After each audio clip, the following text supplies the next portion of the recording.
Today with the first pick, we've updated our college quarterback rankings through week 6 of the season, and a new name has cracked the list, Rick. We'll highlight an under-the-radar FCS QB you should know about, and an FBS running back who has a real chance to be a top 10 pick. And finally, going to peek into the future, because this freshman class has been so good.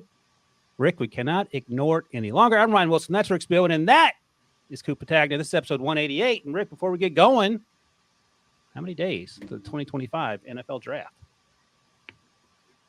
Spinning. Come on, I'm going to guess. Yeah, guess. Coop, just so you know, there are 196 days left until the 2025 NFL Draft. And these future guys we're going to talk about, there's probably 2,364 days left until we'll be talking about some of these freshmen that are lighting up the scoreboards in college football right now. That's a very good tease. By the way, Rick, we're excited to have Coop back on the show. And if you somehow don't know, Coop's 247's national recruiting analyst who co-hosts the 105 with Andrew Ivins. So if you're into exhaustive coverage of the nonstop college football news cycle, that is a show for you. Coop, good to have you back, buddy. How you doing, man? Great to be here. Just glad you're okay. Ryan and I were texting all night about your safety. And we're worried about whether or not you were going to be on the show. So I know you're grinding out some Kyle McCord tape in the middle of a hurricane. So glad you're here. So Rick, all I know, Coop, is that I didn't think you would ever come back on the show after your last visit because of my sarcasm. No. You found out that I may not be able to do the show because of this Hurricane Milton that just came through. But I prevailed, came out on top. So you are stuck with me on the show as we go forward. This is not what I expected, but it's good to see you. No, all good. It's never what you expected. So Rick, everyone's safe and sound. Is that the message?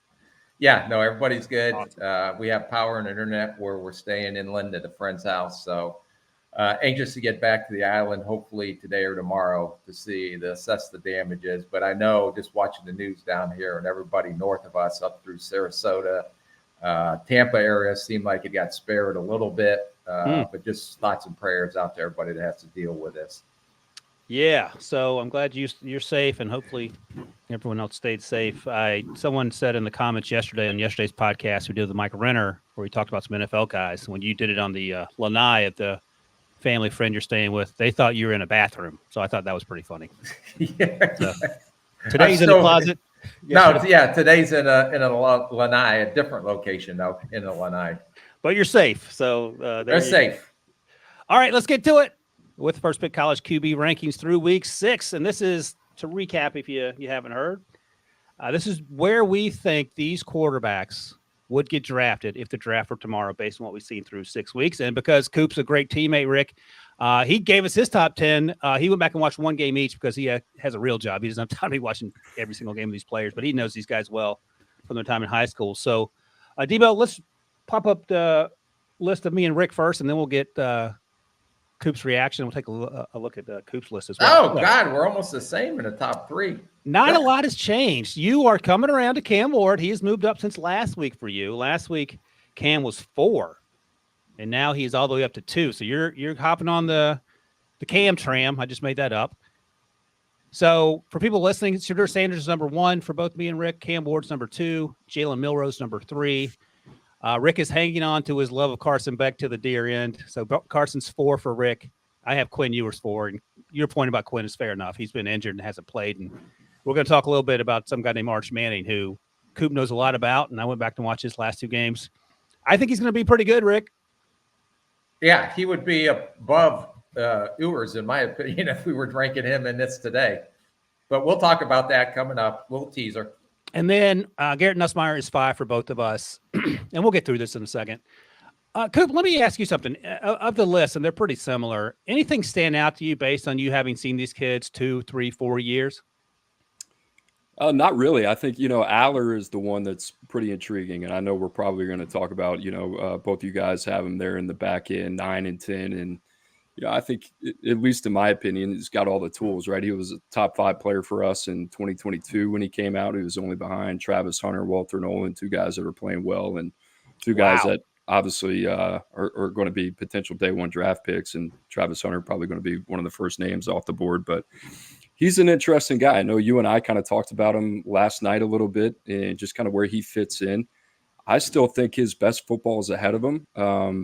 But there are times where you just don't know whether or not it's going to all come together. And I think the name that came out last time we were talking about him was kind of Jacob Eason. And I don't know how much of that is a compliment, to be honest with you, just in terms of the instincts, right? So still waiting for that light bulb to come on. The other one that I find so intriguing sitting there in the middle is Nussmeier. That's the one guy, small sample size. If he came back for another year, and even if he didn't, I can see a team falling in love with his skill set because he is a super, super intriguing dude. Just got to clean some stuff up. But man, if he can be a little bit more consistent on tape, I can see his stock rising in a big way. So Rick and I have both been on the Nuss bus since this summer. Bud Elliott, your buddy at 247 Cover 3, introduced us to him right after the last draft. I know you were high on him throughout the process. You're an LSU guy. Help me with something, because I love Nussmeier, but when I watch him, I think South Alabama's who they played last, and Rick made a good point. Those interceptions was all him throwing off platform outside the pocket. He can deal inside the pocket, but I see some Alabama Mac Jones in him, and Rick also sees Kirk Cousins in him. What do you see in Nussmeier when he's not at his worst, but when he's not performing, when he's not hitting on all cylinders? Yeah, that's a good question. I mean, I think the South Alabama game is a little bit of that's a good description of kind of who he is right now. We've seen the really, really good, which I thought USC for the most part, he did a lot of good things throughout that game where you saw him dealing. I think he's got a ton of confidence in his arm, and is super aggressive downfield, not shy about taking shots. But obviously you see that confidence kind of get him into trouble. I think the biggest thing is playing within himself, and can he do that consistently on a more down-to-down basis? I see Nussmeier, when you look at the guys ahead of him, at least on my list, I know we'll get to that in a second, Shedeur Sanders, Jalen Milroe, Cam Ward, Carson Beck. I think Nussmeier, honestly, you could make a pretty legitimate argument he's got the highest ceiling out of all those guys, right? So, the biggest thing is obviously he's a first-year starter. When you look at the guys that you would have pegged ahead of him, those guys have all played multiple years. So I think that's where he's lacking. It's more experience. And that's kind of where I hope that he comes back for another year, because I think he'd be better for it on Sundays. All right, Rick, let's get to the bottom of your list, number 10 here. And we're going to talk about this young man a little more later in the show as well. But Will Howard, Kansas State transfer at Ohio State. It's hard. Listen, I'm going to be honest. It's hard to replace Kyle McCord walking those shoes, but Will Howard's done a pretty good job early on. That's a joke, Coop. I got to stand up for Syracuse, because Rick likes to crap all over my guy Kyle McCord. Rick, tell me about Will Howard cracking your top 10, and how close is he to Debo's Drew Allar at number 9? I watched all his tape, and it's hard to get when you're going against the Akrons of the world, and no disrespect to Akrons or some of the MAC schools that he's played against, but watching him against Michigan State, and even last week when they beat Iowa, and I understand the talent around him. He's got 2 NFL running backs. He's got 2 guys on the offensive line that are for sure going to be high draft picks. The receivers are ridiculous, but I don't want to take away what he does on the field. I love his size. I think he has a very strong arm. I think he makes some poor decisions at times, and a couple of the interceptions that I saw. But this guy, for a 6'3", 6'4", 230-pound quarterback, he is athletic, and they'll have some designed runs for him. He needs to learn how to take a slide because he tries to run through people. But I thought he's really adapted well to Chip Kelly's system. And I'm anxious to see, especially this weekend, if he goes up or goes off my top 10, because this is a huge matchup out in the Eugene, Oregon on Saturday night. What about Drew Allar there? Because you have him at number 9, and I know that you're not as high on him as I am, and it sounds like Coop likes him a little bit too. You still hanging on for the physical tools to take over at some point? I am, but I don't know what to me, there's a wire that's not transferring across his game, if that makes sense. There's some kind of short circuit every now and then that bothers me. And that's the thing that when you go through this pre-draft process and some of the decisions he makes, I recognize the physical ability and the arm talent.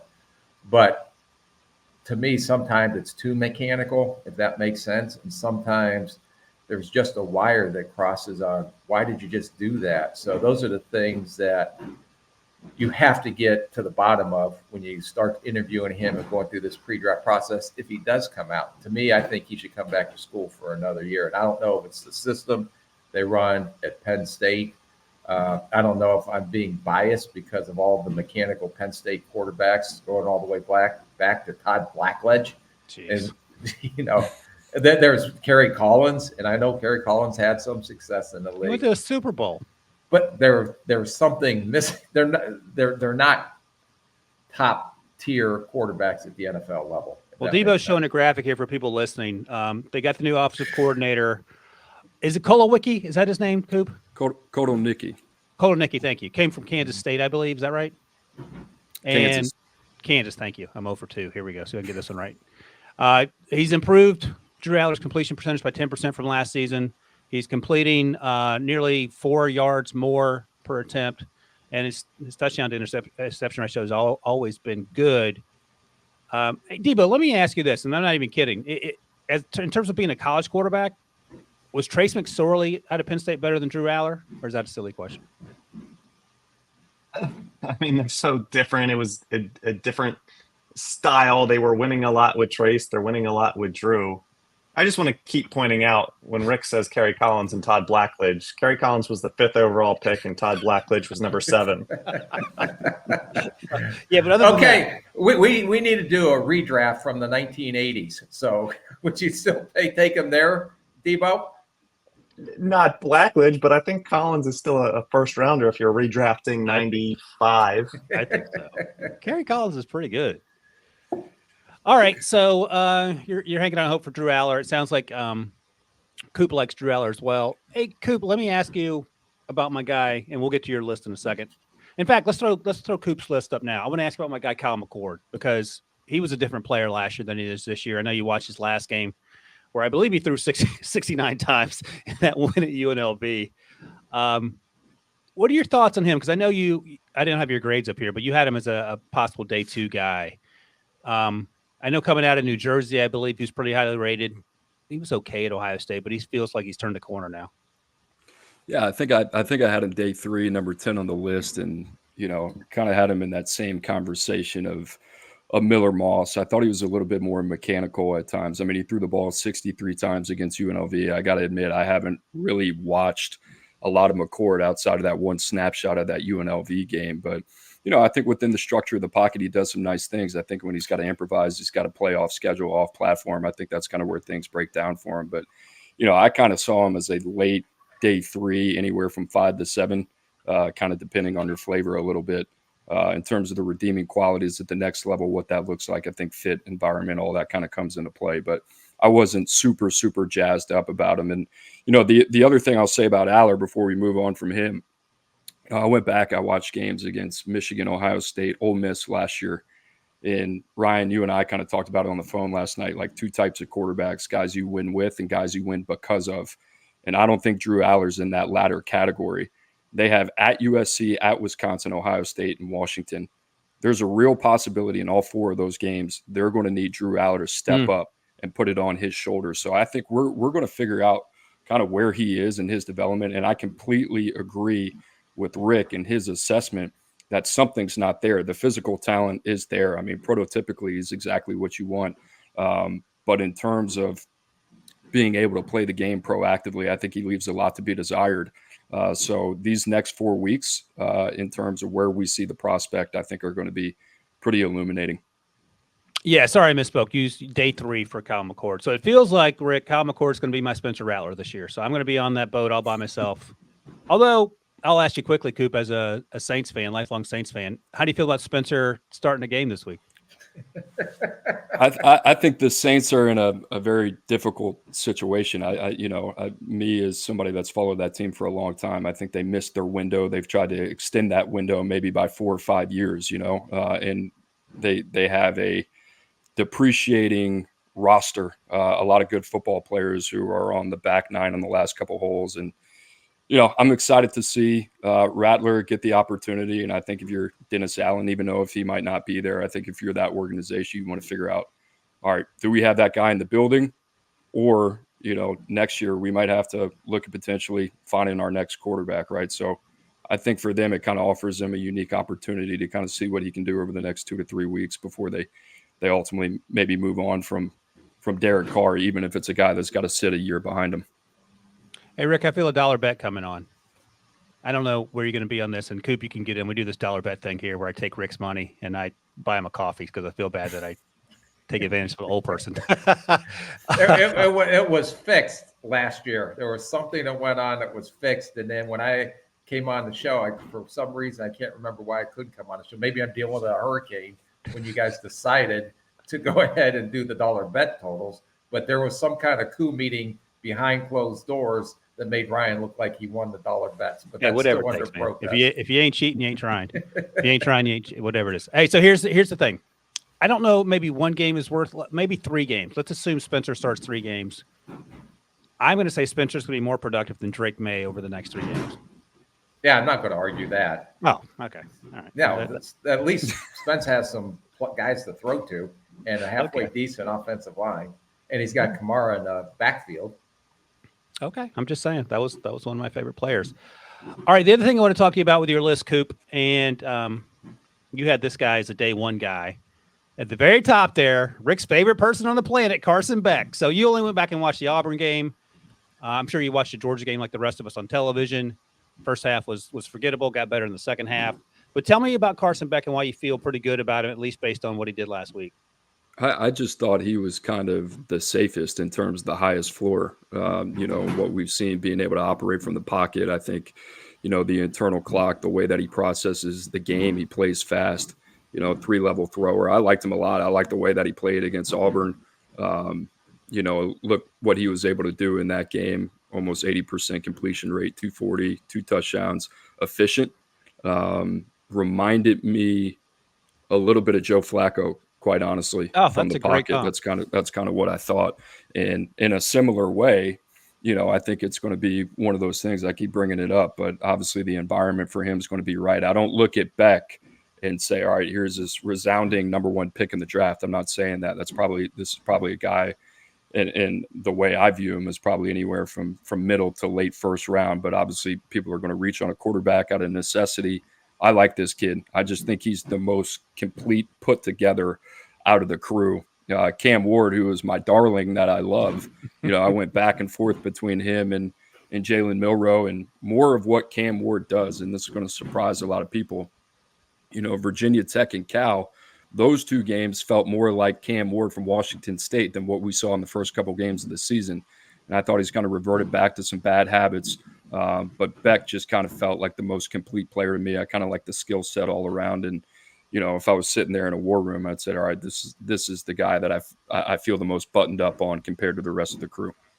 Hey, Rick, let me ask you about the Auburn game last week, because when you watch it, you're like, okay, they're the throws that you're accustomed to seeing that Carson makes 2 or 3 times a game. The anticipation throws, the throws in the middle of the field, the throws to the sideline that gives his wide receiver a chance to make plays on the ball. He had one weird miss in the middle where he missed the receiver running in by what felt like 5 yards, and he has one of those every single game, it feels like. But to Coop's point, he does feel safe. But where's the line between safe and rolling the dice on a Cam or Jalen Milroe, for example? I don't know if he's as dynamic of an athlete as Milroe or Cam. I do. He's not. Okay, thanks.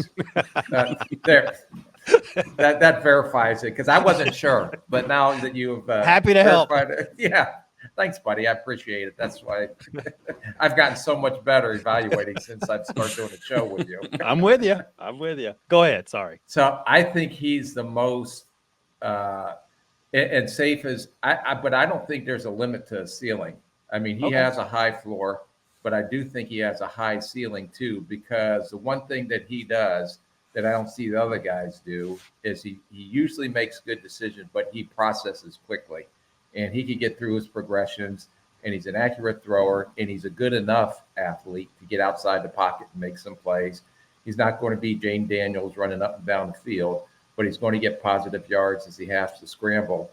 And I think with this year and everything that they're going through this year, that's just going to enhance him. And I bet you by the time this is all said and done at the end of the season, that he is going to be the number 1 quarterback that comes off the draft. because Let me of ask you, though. the maturity, the processing, the accuracy, the way he operates in the pocket is different in a positive way than a Cam Ward who sometimes sees ghosts and wants to get outside right away and does the rodeo Joe stuff.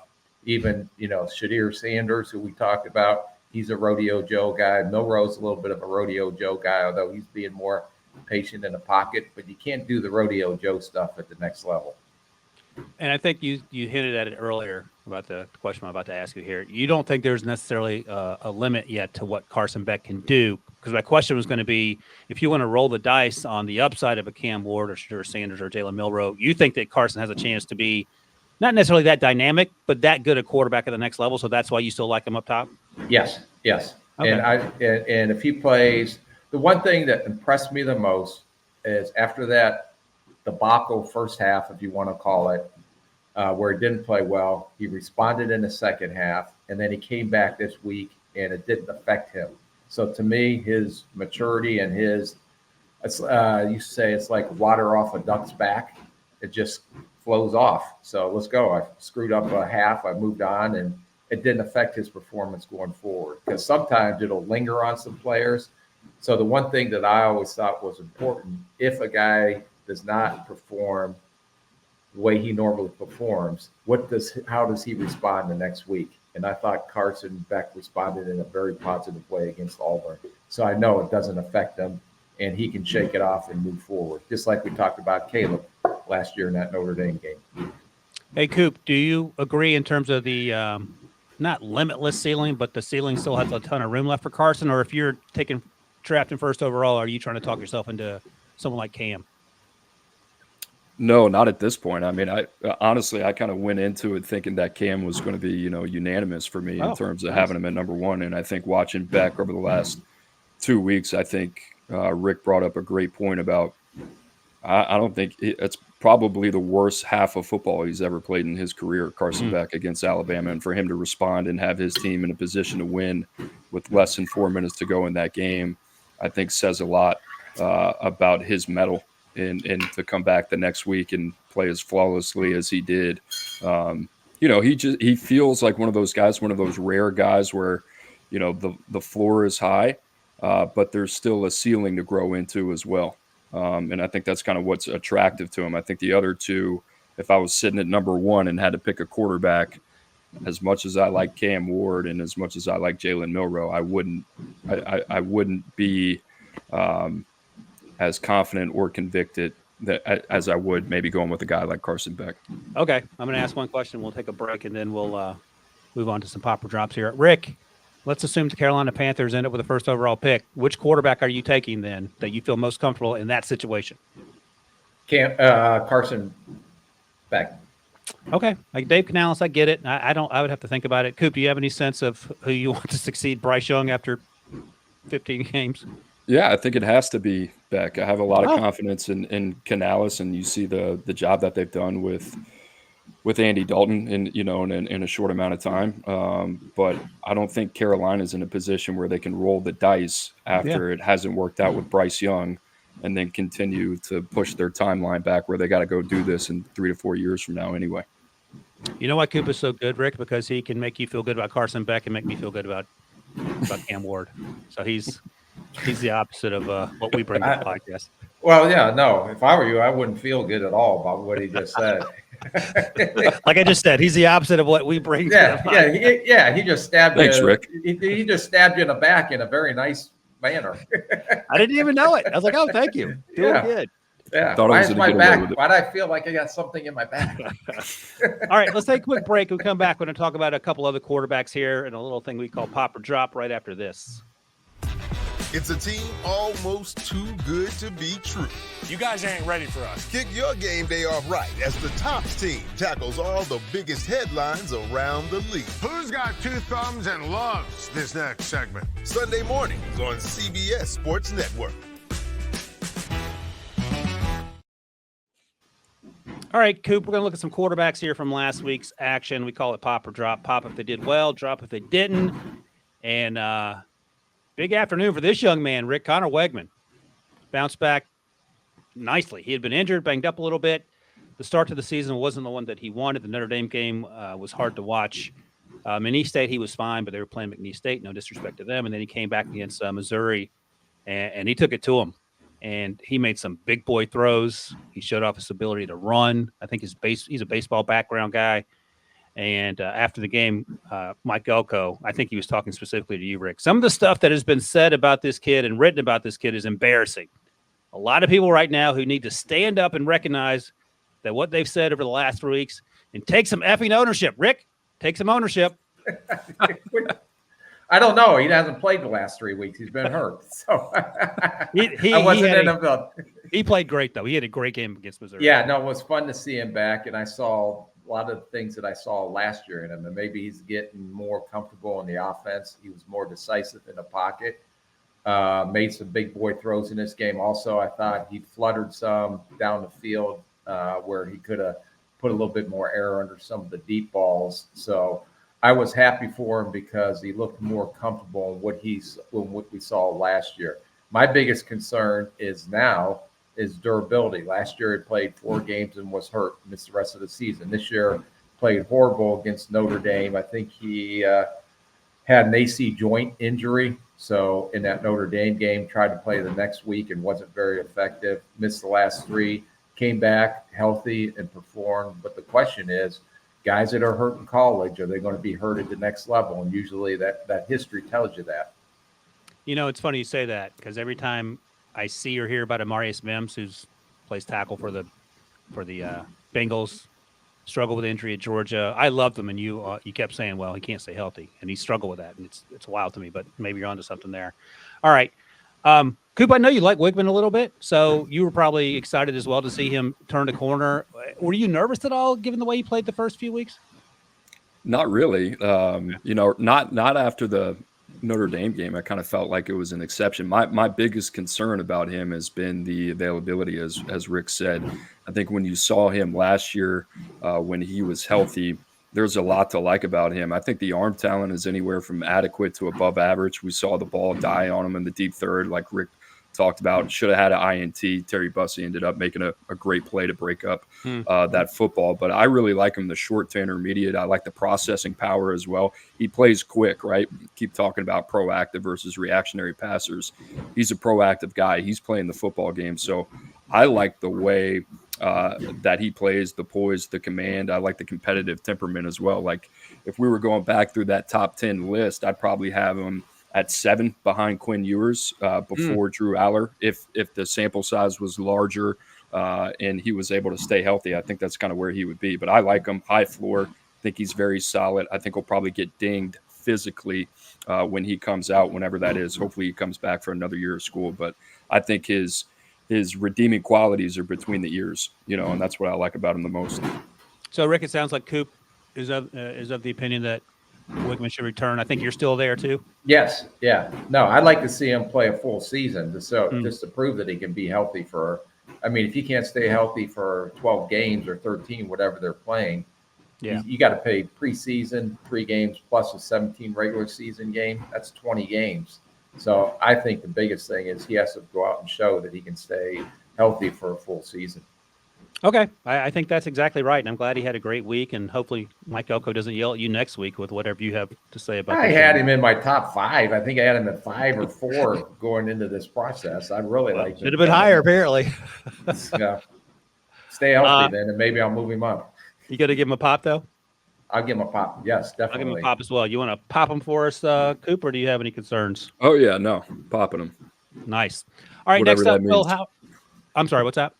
I said whatever that means. I think I know what it means, but yeah, we're going to The pop. cool kids on the show say pop. That means you're doing well.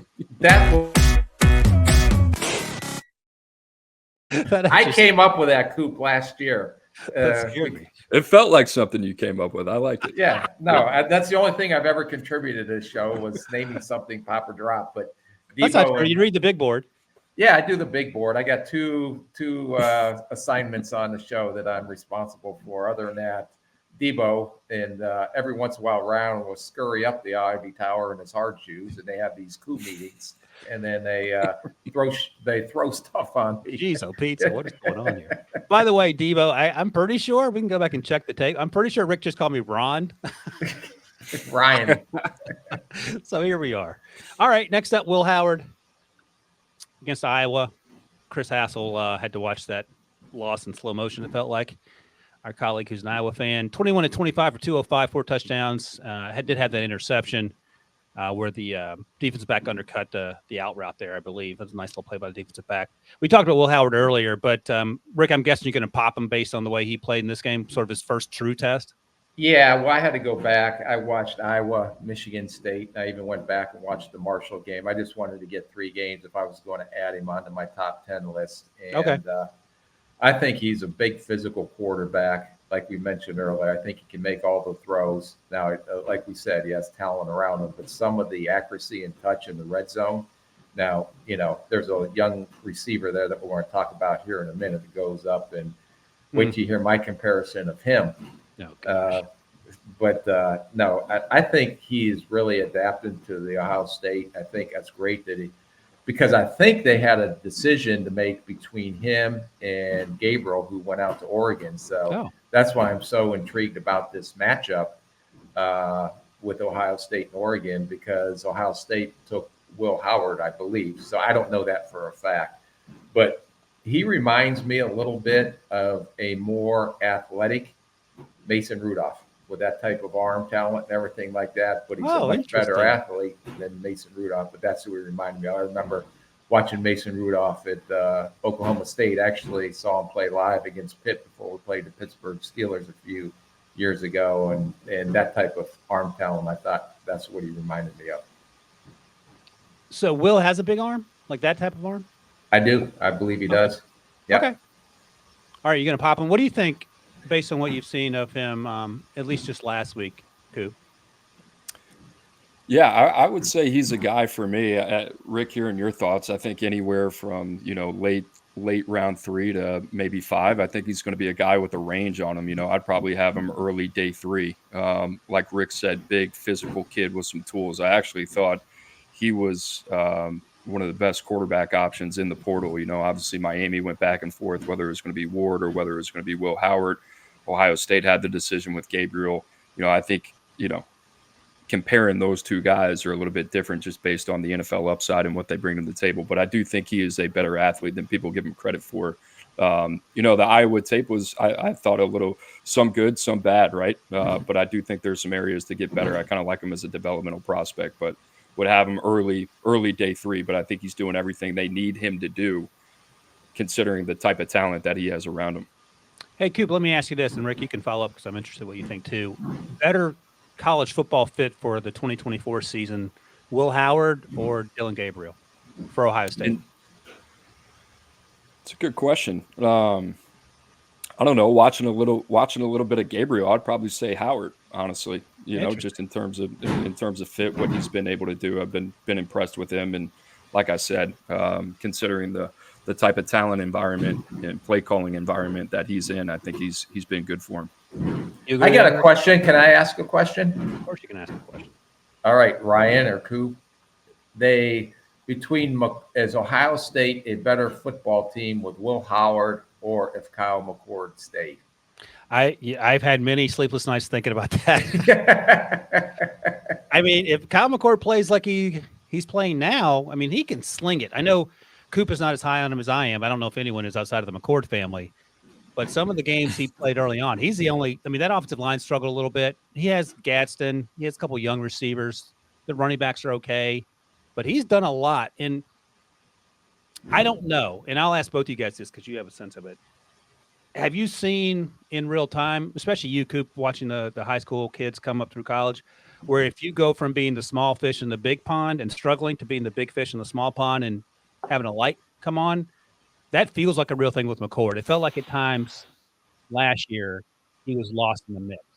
And now he's leading the show.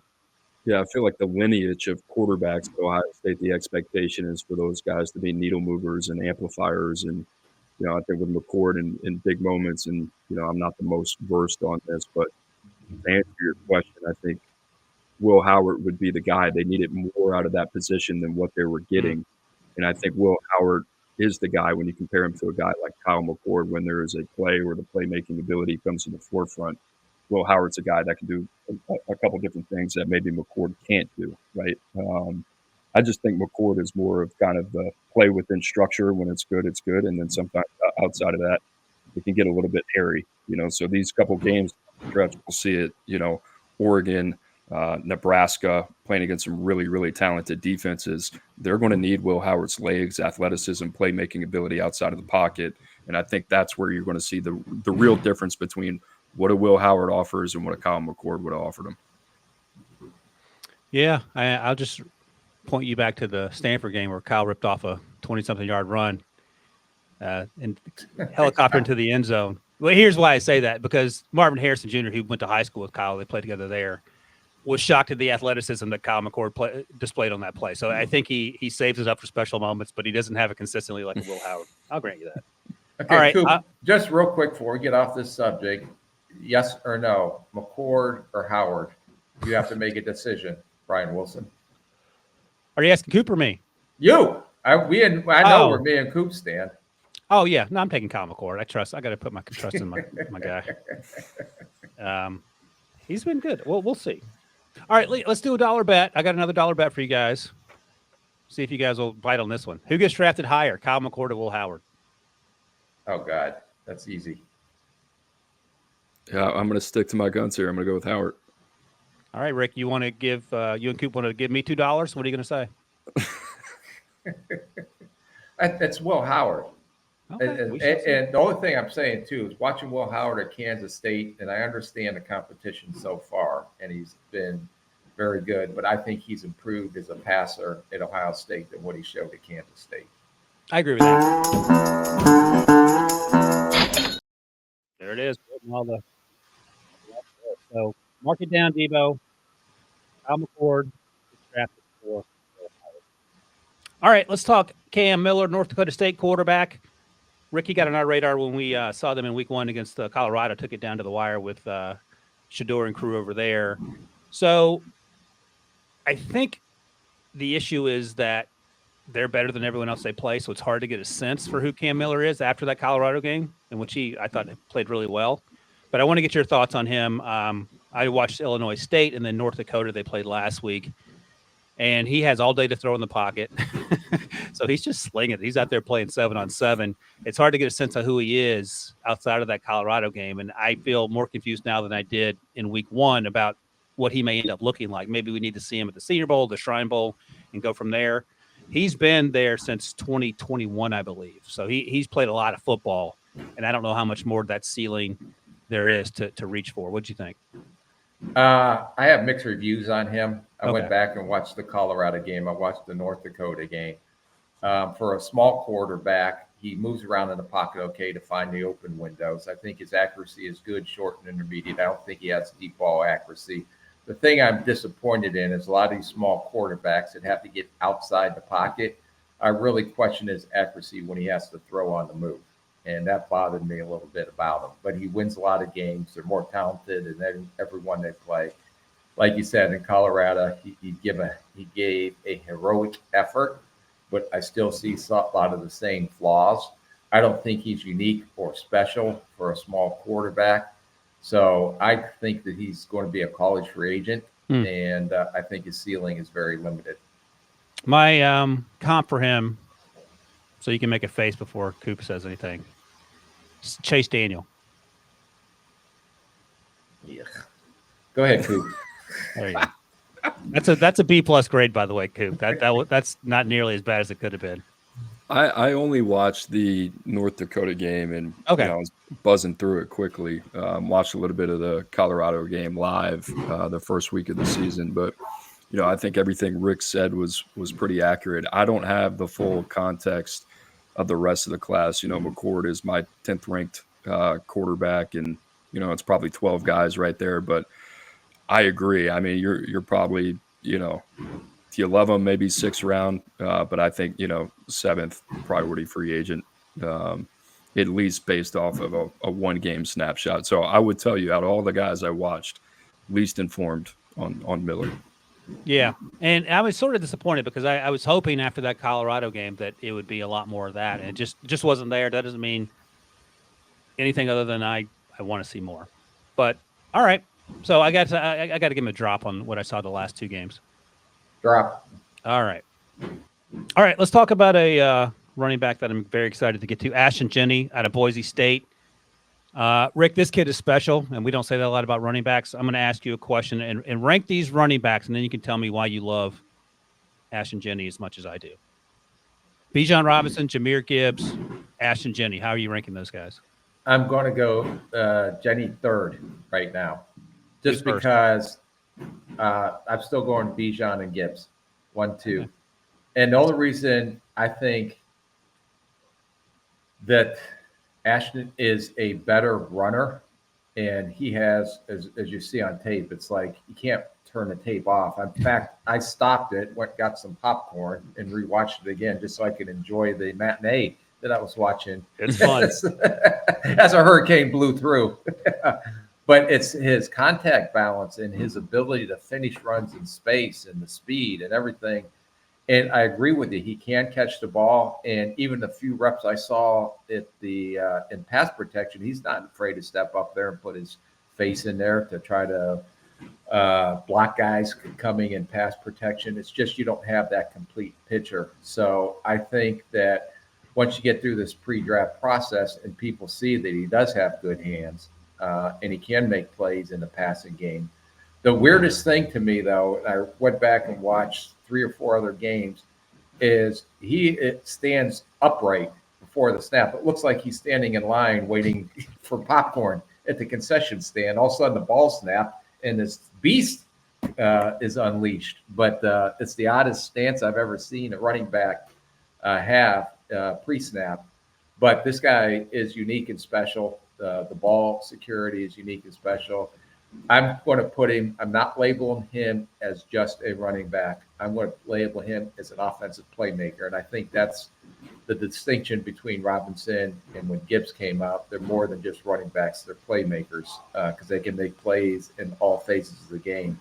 Can you imagine this kid if you put him back in this dynamic kickoff return role and he has a couple opportunities to tackle him. Kick us? You can't tackle this kid.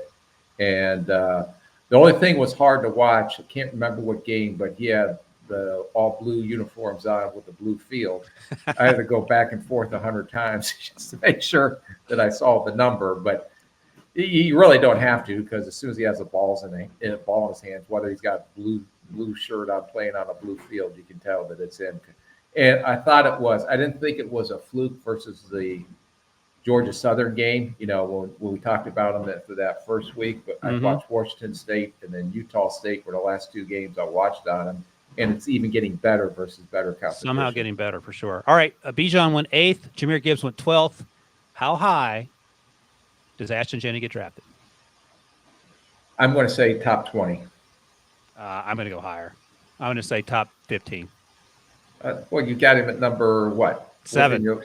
Okay, so I'll say he goes below 10, Debo, for a $1 bet, and Brian's got to say above 10. Okay, I'll take that. I'm fine with that. So can I suggest to help Ryan out, 14.5? We just went from here we go again. See, Coop, I'm telling you, it's rigged. Everything is rigged on these $1 bets. I am simply the odds maker. So do you want over 14.5 or higher? Under. I'm going to say he's a first-round talent, but he doesn't go higher than 15. Okay, so he's taking 14.5 to 32, Debo. I'm taking 1 to 14.5. Rick, it's funny because as new to gambling as you are, Ryan would be a way worse gambler than you. I don't even know why, but I agree. I have no sense why. I would be a terrible gambler. I don't know if that is Rick. Yeah, well, Coop, just so you know, my experience and expertise in gambling, if it says 1 to 400, I put $1 down, I win $400. And there you go. And I'm apparently worse than that, so that tells you everything you need to know. So, Coop, was Ashton Jeanty a dude coming out of high school, or did he sort of burst onto the scene once he got to Boise State? What's your take on him from his history? I don't remember him, which is not a good thing because, I should, right, being at Oregon when I was. But, a buddy of mine that used to work with me at Oregon went on to be the director of player personnel at Boise State, and I was talking to him yesterday. And, this was a guy that came from, I believe, a military family. So once he committed, his father was very firm on him sticking. I think there were a lot of schools sniffing around later before signing day, but he ultimately decided to stay with Boise. And, I asked him about the speed. He said there really wasn't anything verified from a speed or explosiveness standpoint that would lend you to believe that he would be the type of player that he is. We always knew that contact balance was special. And, just watching him, I watched Oregon and I watched Utah State. The thing about him that's fascinating is that if you don't tackle him in space, he makes you pay in a big time way.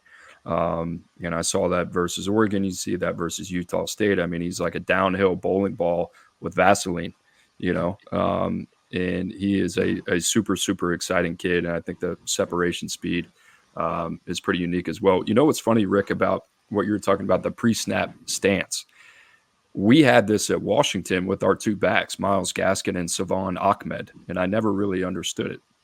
And we're starting to see it more and more at the high school game now, where it's not really an athletic stance. They almost stand up straight up with their hands right there on their thighs. So I don't know. I guess it works for a couple guys. So I don't know if you have a thought on it, but it is pretty interesting. No, I don't have a thought on it because it sure doesn't affect what he does once the ball snapped. But right. I was like sitting there watching, and I'm like, I got to go back. Was he standing straight up? And then I went back and looked at other games. He's standing straight up. Like I said, he's in line at the concession stand waiting for a hot dog. And then next thing you know, the ball snapped, and you see this incredible athlete that comes out of this straight up, just standing in line stance. Imagine how good he'd be if he actually was an athletic stance before the ball was snapped. He'd be unstoppable. I'm going to give him a pop. I don't know if there's a drop in this man's future. Certainly not one in his past. He's fun. Yeah, easy. All right. Watch. Debo, you want to take a quick break before we get to these freshman standouts? Let's break. All right, we'll be back right after this to talk some freshmen. Welcome to JJ's. I'll have a... Wait, there's no way I can get a burger? No chance, but you can have the NFL on CBS streams live on Paramount+. Oh, hang on. There's a toy. All right, Rick, before we get going, I have a Thursday edition of Overreactions, questions submitted by Cooper Petagna here. Yesterday. This is a good question. And this is NFL related, so we're flip-flopping back between NFL and college football because we're not tied to anything. We cover football, and once draft gets around, we do draft. All right, and Coop, you can Coop, why don't you ask the question? That way I don't mess it up. The Sam Darnold question. I'm trying to remember how I phrased it. All right, I'll read it to you, and then you correct me if I mess up anything. All right, Rick, Okay. Let's say the Vikings get to the playoffs, and let's say they even win a game with Sam Darnold. Are you going to re-sign him to a 2 or 3 year deal? What are you doing with J.J. McCarthy in that term? And what I mentioned to Coop when he brought this up to me was you had a young man named Case Keenum who had to step in for, I believe, Bradford gotten hurt after Teddy got hurt. Right. And you let Case walk, I believe, to Denver after the season. So you didn't bring him back after you guys went 13-3, I believe. Yeah, we went to the NFC Championship game. You beat Coop's Saints, by the way, in that game. That was I believe, the Minneapolis Miracle, wasn't it, Coop? Yeah, I remember that vividly. Thanks, Rick. How'd the next game go? Oh, against Devo's Eagles. I got to come in to support Coop here. Like, if Rick's going to do that, I got to. Okay, it's just like we caught lightning in a bottle with Case Keenum. You caught lightning in a bottle with Nick Foles because he was never the same after that. He won a Super Bowl, though. To answer your question, that's that's the thing that you have to decide. Is this lightning in a bottle? Because to be honest with you, the schemes that Kevin O'Connell was running, I mean, the deep crossing routes and the pick routes down the field, and no one can cover Justin Jefferson 1-on-1. I don't even know, or 2-on-1 or 3-on-1. It's he's incredible to watch on tape still. But can Sam Darnold perform at that high a level without maybe the talent around him? Because they do have a pretty good offensive line. They do have 2 good receivers. If Hawkinson comes back, you're going to have a really good tight end. And I think Aaron Jones made a significant difference in the backfield for him. So, but I also saw some flashes of the old Sam Darnold, especially in the second half versus the New York Jets. So that's something that you have to play out through the rest of the year. Those are some very interesting decisions on what you have to do going forward. But you just drafted J.J. McCarthy. The thing that may throw a hiccup in it is because he's on IR, you don't see him practicing every day out there. So when he comes back, he only played in one preseason game. You're starting as a true rookie again.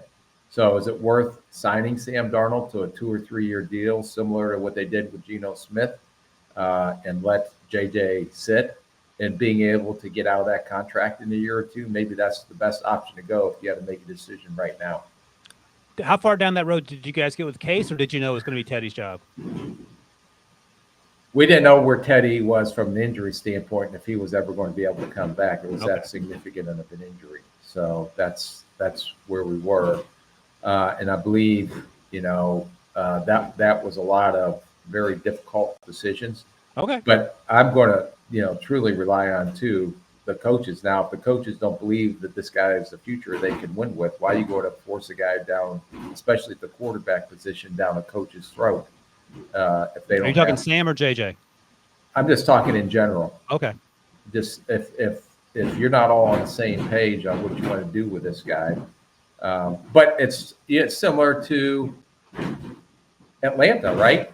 Isn't Kirk Cousins? I mean, just threw for 500 yards the other night. And, the guy that can't win on prime time is winning on prime time all the time now. And they drafted Michael Penix Jr. at the 8th overall pick. So he may not see the field for 2 or 3 years.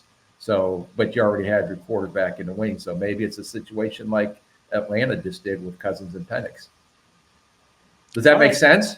No, it makes perfect sense. You get your question answered, Coop? Yeah, I thought it was interesting, the difference obviously between Keenum and Darnold is 28 years old, and we're talking about a former top 5 pick, right? So the lens of maybe how you see those guys, I still think the application of what you're saying still applies, right? Like, did we catch lightning in a bottle here, or what does that look like? So I don't know. I'm just saying it doesn't matter where they were drafted. Now it's like you have the full menu in front of you and the full thing to digest. And plus you're going to be in the building with Sam Darnold in meetings and practice which makes it a lot easier for them to make that decision than us on the outside. All right. That's a great question. Thank you for that, Coop. Let's talk about some of these freshmen. And Coop, I'll let you drive this train. You can go with any direction. I watched a lot of tape on these guys. I watched 2 hours of tape on all these young freshmen last night. So, but go ahead, Coop. You drive the train. He was sitting outside in the rain, no rain jacket on, probably no shirt on, just watching tape, grinding tape. Just watching Jeremiah Smith. Oh yeah. All right, you start the conversation. You can go with any direction you want with these quarterbacks, and then we'll circle back to the wide receivers. So the wheel is yours, Coop. Yeah, I mean, I guess I'm more intrigued to kind of get y'all's opinion, assuming you guys were able to watch a few games on each of these guys. But, starting with Arch Manning and maybe kind of what your expectations were going into it, and then what your thoughts were coming out. Because, Ryan, I know you and I had a conversation about it last night, just in terms of – Hey, Coop, just so you know, my phone was working too last night, even though we were going through a hurricane. So I'm glad you and Ryan had a Coop meeting on the side. They told me you had Sprint, and we couldn't get in touch with you. So I didn't even try reaching out. No, Arch Manning, I think it's interesting, him coming in spot duty against Texas San Antonio. I think a little bit of an uneven start against ULM. Comes back the next week, I thought played pretty flawlessly against Mississippi State. So I know it's a 2.5 game sample size, but maybe when you size him up, kind of what are some of your thoughts there in terms of how he projects to the next level? Go ahead, Rick, because I was excited by him. Yeah, I just put wow performance against Mississippi State. His mechanics in the pocket, his ability to process, I think the more experience he gets, the more comfortable he's getting. For sure, he got the athletic gene that maybe his older uncles and father did not get, because I think he is athletic enough to make some plays with his legs. The arm talent is off the charts, in my opinion, to make all the NFL throws at the next level. And watching Ewers and watching him, I'm not so sure that he's better than Ewers right now. I'll base off what I've seen on a small sample size. No Above the doubt neck, to too? me. I think he's the most mature quarterback out of the three young guys I watched, the most mature pro-ready quarterback there is. And I'm sure that has a lot to do with his upbringing and you know, the family that he's been around. But from processing, mechanics, working in the pocket, working outside the pocket, this guy blew me away in the game against Mississippi State. I could not believe how accurate he was on his deep balls. Oh my God. He looks like he's been playing in the NFL for 10 years in terms of deep ball accuracy, just the way he's able to throw it. Now, that first interception against ULM, mate, it was stupid. Whatever, it happens. The second one was a tip ball.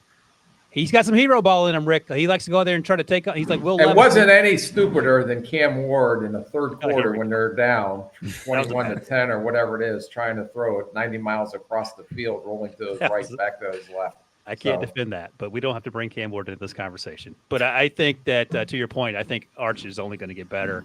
And he feels like even in that first game, Coop, where he has his ups and downs, you got the sense, and Coop, you talked about this, nothing's too big for him. He takes it as it comes. There's no sort of – I didn't get the sense that there's any Carson Beck first half against Georgia in his repertoire. There's none of that in him because he is so quick to reset and get back to an even keel and then just start slinging it. And I also want to give you an opportunity, Coop, to defend your namesake, Cooper Manning, and his ability as an athlete, because Rick was sort of giving short shrift there.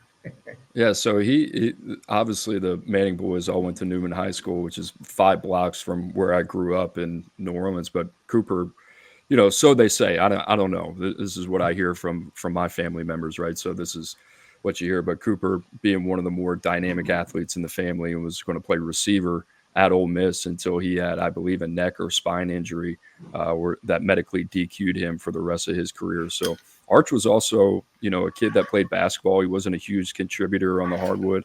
Also had a little bit of a track and field background. The one play that had stood out to me was the 67-yard run. I did not know he had that in him. That's not something we saw a ton of in at high school. The long speed there, you know, you could argue that he created a little separation on that play. So there is a part of his game that I am uniquely kind of intrigued by, that I think you could find a way to maybe get his legs a little bit more involved than what we've seen. And comparing him coming out, I thought he was more kind of like a Burrow athlete, you know, some guy that you were going to have to respect. But yeah, he's been good. Rick, I guess the question for you was, you know, him coming out of Newman High School, 2A ball, it felt like a lot of hero ball because the surrounding cast that he had wasn't great.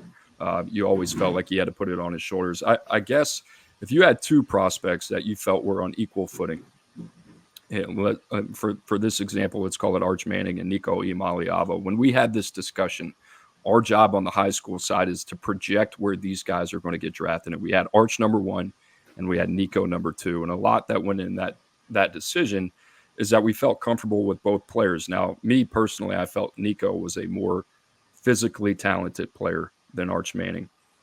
But being around Arch, being around the psychology of the players, seeing the processing power, obviously knowing the lineage of quarterbacks that has been in his family, that people say, oh, well, he's getting too much credit for the pedigree of his family. But I guess I wonder, the conversation that we're having 2 years ago on this kid, I feel could be the same conversation that's going to be had maybe a year from now, 2 years from now, if there's another guy out there that, you know, has been as productive and is a talented quarterback that maybe you're discussing for the number 1 pick. How much does the background of a Manning and being part of that family kind of play into it, or just having that type of pedigree in general?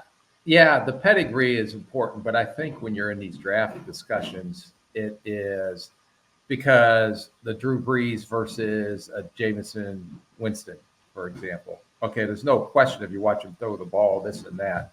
To me, the most important thing is, and what I've learned is that there is smarts, and then there's this mental quickness aspect. And where I missed on quarterbacks is the processing part, because I've had quarterbacks that were freak athletes, that could throw the ball a mile, but they couldn't process quick enough at the next level.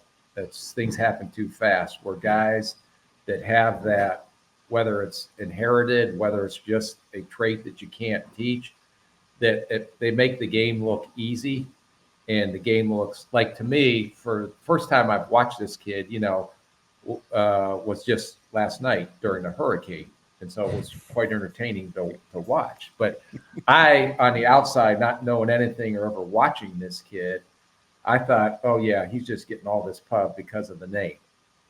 But when you see the processing, the biggest thing to me was the game looked slow to him against the Mississippi State team. And that part, I don't think you can coach or teach. And to me, I always learn through my mistakes is that part should take number one priority. Now, I don't know, like in high school, how you determine that, unless you want to, have me come on and start doing some high school kids with you. I would love to. Get your huddle account. Need all the help we can get. I don't even know if huddle's what they use. All right, so we're not doing. It wasn't going to be a pop or drop, but I feel like Arch is a pop no matter what, right? Pop. I think Rick's found that.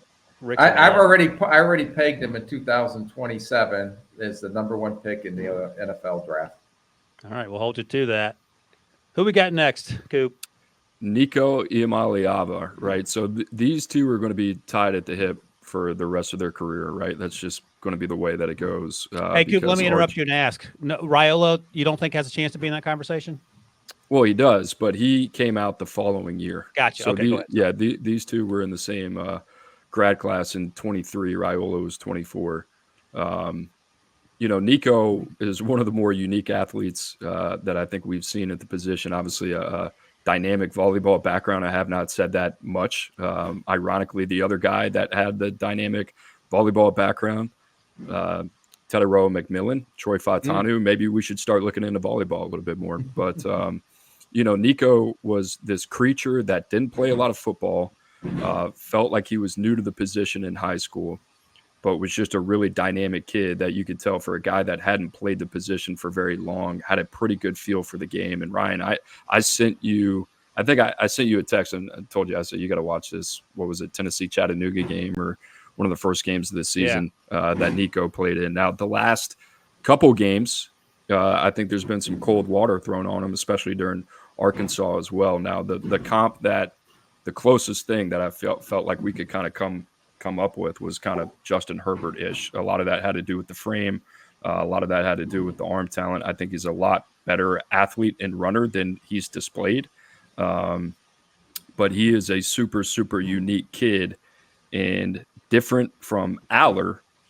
I actually think that this kid's missing ingredients is just experience. I think he's going to be able to figure it out. So I'm really high on him. Interested to get y'all's thoughts. Yeah, the NC State game was that was a lot of fun, and then as you mentioned, Coop, the last few weeks it's been down to earth. I mean, he's a freshman, so I'm not worried, Rick, and I'm okay, guys. With guys having to go through experiences to get better. I think he has a chance to be incredibly special. I don't know anything about him off the field, his temperament or anything like that, but on the field, he seems like he has sort of leadership qualities. He's not one to be a wallflower when situation things get puckered up there. So I incredibly impressed with him. The rough patches I'm fine with, but he's not been as consistent as Arch, but he's played more. Yeah, I would agree with the consistency part. I'm a little bit worried about playing in this Tennessee offense, just because some of the receivers, but you recognize the arm talent, you recognize the size. I think he is a unique athlete for how big he is. And I think he can make plays with his legs.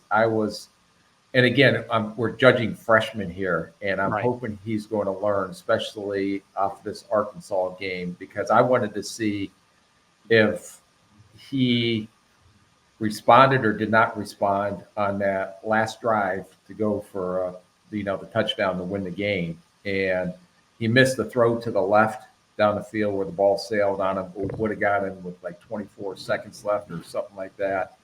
And then with 6 seconds left, he rolls to his right, and he doesn't even throw the ball. And he just kept it and got hit running out of bounds. Now, is that instinct? Is that understanding the situation? Hopefully, he learns and grows from that because you have nothing to lose but to throw the ball up into the end zone. Instead, he didn't even throw the ball, and the time ran out when he got hit out of bounds. And I'm like, just throw the ball up in the feet. I said, please tell me he threw the ball. And I ran up slow. Tick, tick, tick, tick. Please throw the ball. Tick, tick, tick, tick. Please throw the ball. Did he Bam. throw it? No.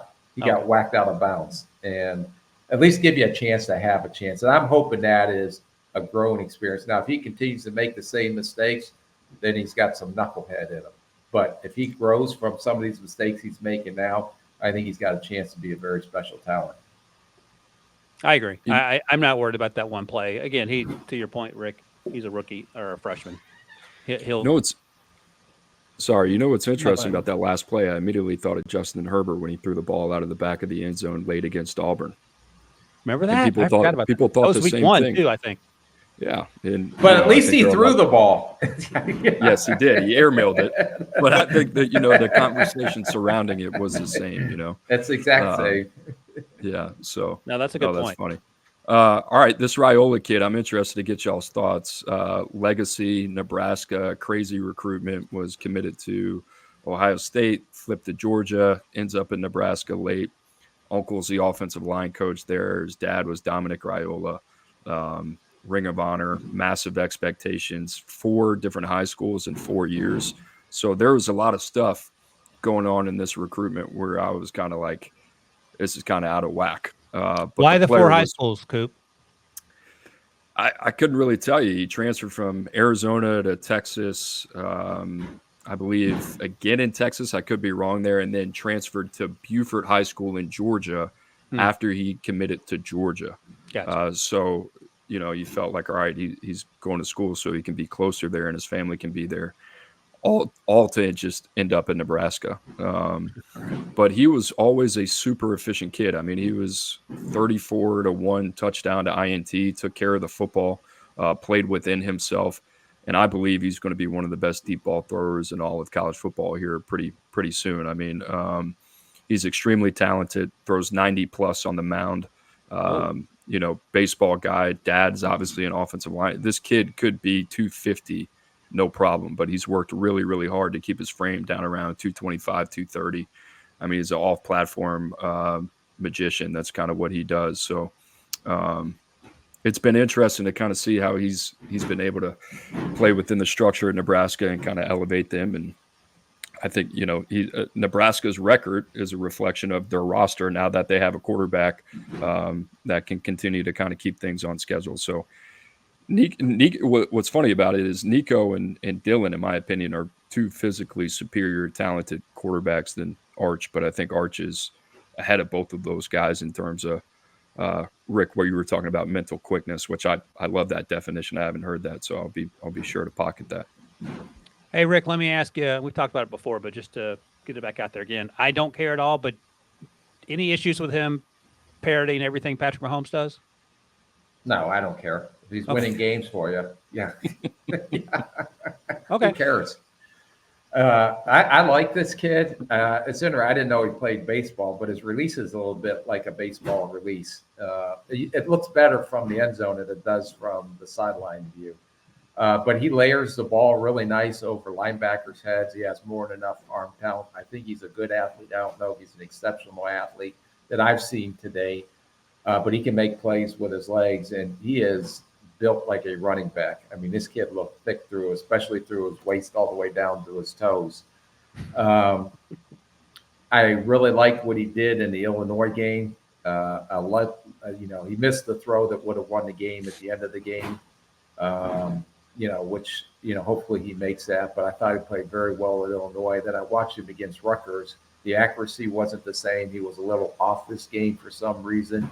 But I agree. And my son played at Nebraska. So I saw quarterbacks come and go through there numerous times. And this kid puts Nebraska back on the map because of his ability to play the position and to really function in Matt Rule's offense. All right, here's the question for you guys. It can't be the obvious one. Who's the comp for Dylan Raiola? If it can't be Mahomes, I think the other one that came out, at least from our crew, was Stafford. a little Oh. bit. Obviously the build is different, but in terms of the play style. The off-platform stuff and the arm angles. And Dylan has a pretty big arm too, doesn't he? Oh, yeah. I think he does. Yeah. Okay. Oh, yeah. Okay. Big time. Yeah, no, I like him. And I don't care about the hero ball at this point. I think you just get better each and every game, each and every year. And the dude has a ton of confidence. You have to have confidence in that position. And he was unfazed by Colorado coming to town. And I think a lot of those guys on that side of the ball were, and that was fun to watch. But I like him. And do you know his dad, Rick? Yes. Okay. Not like I can go out and have a beer and burger with him, but I know him when he was up in Detroit and played against him a lot of times. You know, we played against him a lot. Dad was a tough SOB. Yeah. Awesome. All right. Rick, I'll ask you this quickly. And Coop, you can join in if you want because you know these guys better than we do. Rank the quarterbacks right now, Rick, these three freshmen. Oh, Manning, Raiola, and then I can't say the last kid's name. I haven't practiced it enough. You can call him Nico. Nico. All right, so you're putting Raiola ahead of Nico? Based off of what I watched, right. off this limited exposure. What do you think, Coop? I'll go Arch, Nico, Raiola. Yeah, I think I'm leaning that, but I think the 2 and 3 are pretty close for me. All right. I think one is more ready now in Raiola. Yeah. And I think Nico's got some things to figure out, and hopefully he does. Just throw the ball with 6 seconds left to go into the end right, zone. Even if it sails out of the end zone, at least you try to throw it. All right, let's get to these wide receivers real quick. We'll get you out of here, Coop. Who do you want to start with? I mean, I think the question is, we had the segment the other day based on y'all's experience. You look at these two kids. I mean, if you had to bet on 1-2 years from now, which guy would you want to take into your organization? Well, Rick worked for both Alabama and Ohio State, so I got in front of figure who Rick would take. I'm going to guess Rick goes with Jeremiah Smith only because Jeremiah is stockier. Is that right, Rick? He's not stockier. He's longer. He weighs more. Bigger. Yeah, and he's fast. Ryan Williams. I've never seen a guy get into and out of a cut like him. It's just dynamic. His quick twitch. He's a magician. And his ball concentration and the big plays that he made. I've never seen a kid as a freshman at 17 years old that I don't even know if he shaves yet, make some of the dynamic plays that he makes under the brightest lights you can make. I mean, they won the game against Georgia because of him. You know, they should have won the game versus Vanderbilt because of him and his unique body balance along the sideline and his run after catch and his elusiveness is just, I wish I could describe it other than unique because I haven't seen that in a long time. And then when I look at Jeremiah Smith, and I saw him down there in spring ball, and when he walked out, I said, that kid's a freshman. He looks like a grown arse man now when he walks out. Let me ask you, is he like Jamar Chase size?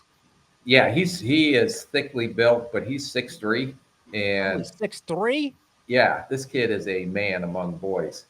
And some of the things that he does on the tape, I mean, he had 2 one-hand catches. I'm not talking about the one last week, but in the Michigan State game, some of the incredible catches that he made, his body control for his size. And I said a little bit yesterday about Marvin Harrison Jr., and I thought about it a little bit more. He reminded me of Justin Jefferson. So, Coop, just a little backstory here. Rick predicted Marvin Harrison Jr. straight face, this Hall of Famer. Right, Rick? Yes, he'll be in the Hall of Fame.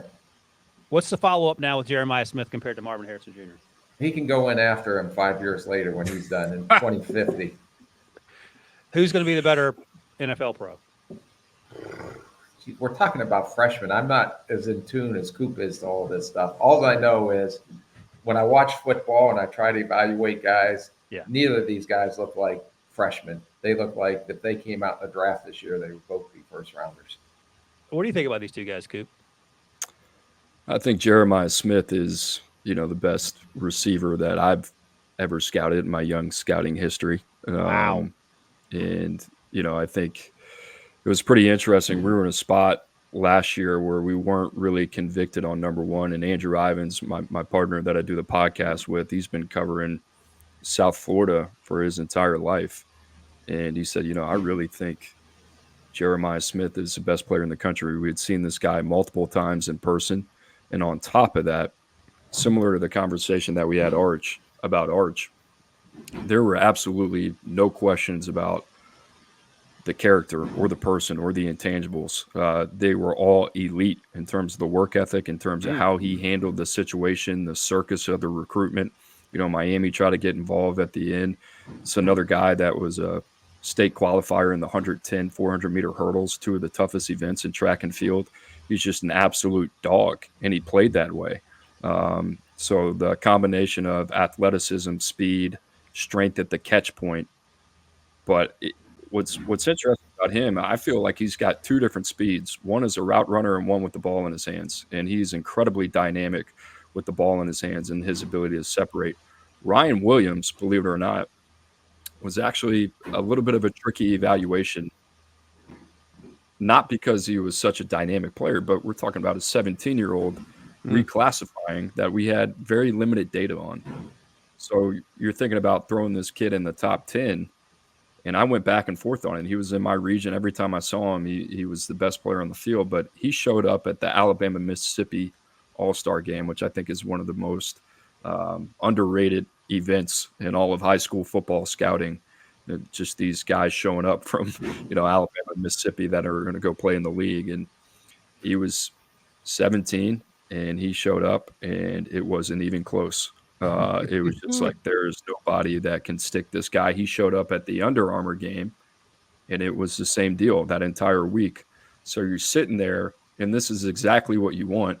He took the decision out of our hands. We didn't have a choice, by the time that we were done scouting him. And I think he's exceeded all the expectations for us, regardless of the fact that we had him as a top 10 player. I thought he was going to have to come in, put some weight on. Devontae Smith is the comp. He's a little bit heavier than Devontae was at the same time. He's 10.49. That's what he ran. He's a super productive kid. It's hard to find guys that have that track speed, that play that speed on the field.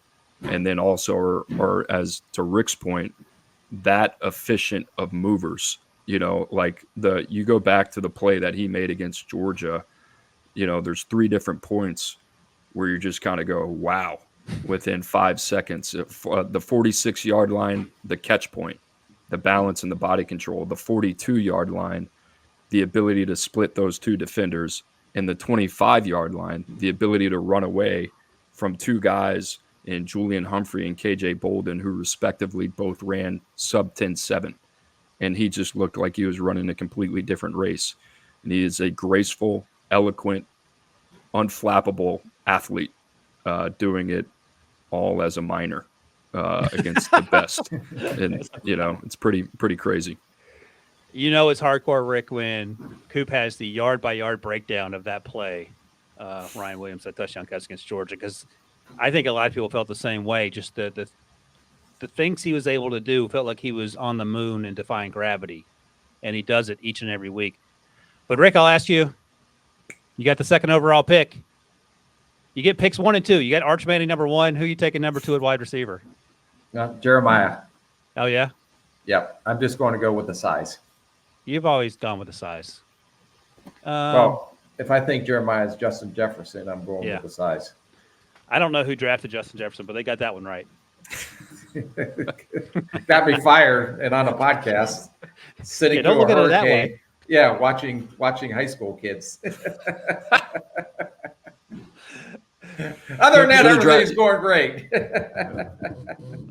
What's that, Coop? I was about to say, at least you didn't have to make the decision between Jalen Reagor and Justin Jefferson. Oh, that's a sore spot for Debo, Eagles fan. I'm sorry, Debo. Oh, who could have seen that coming, Debo? All right. I had Case Keenum's Football Reference up to kind of see that 2017 season that just stopped in mid-January that year. And never resumed either. So they got that one right. All right. That's it. Ran a little long, but it was worth it. That was a great talk about these freshmen. Thanks for your insights as always, Coop. Thanks for joining us. It's always great to have you here. Rick, I'm glad you're safe. Hopefully your house is in good shape when you get back home. That is it. Episode 188. Man, we're almost to 200. In the books. As always, thanks to my guy Coop for joining us. Thanks to Rick for being safe and joining us. Thanks to Debo for producing. Hope everyone has a good weekend. We'll see you guys next week.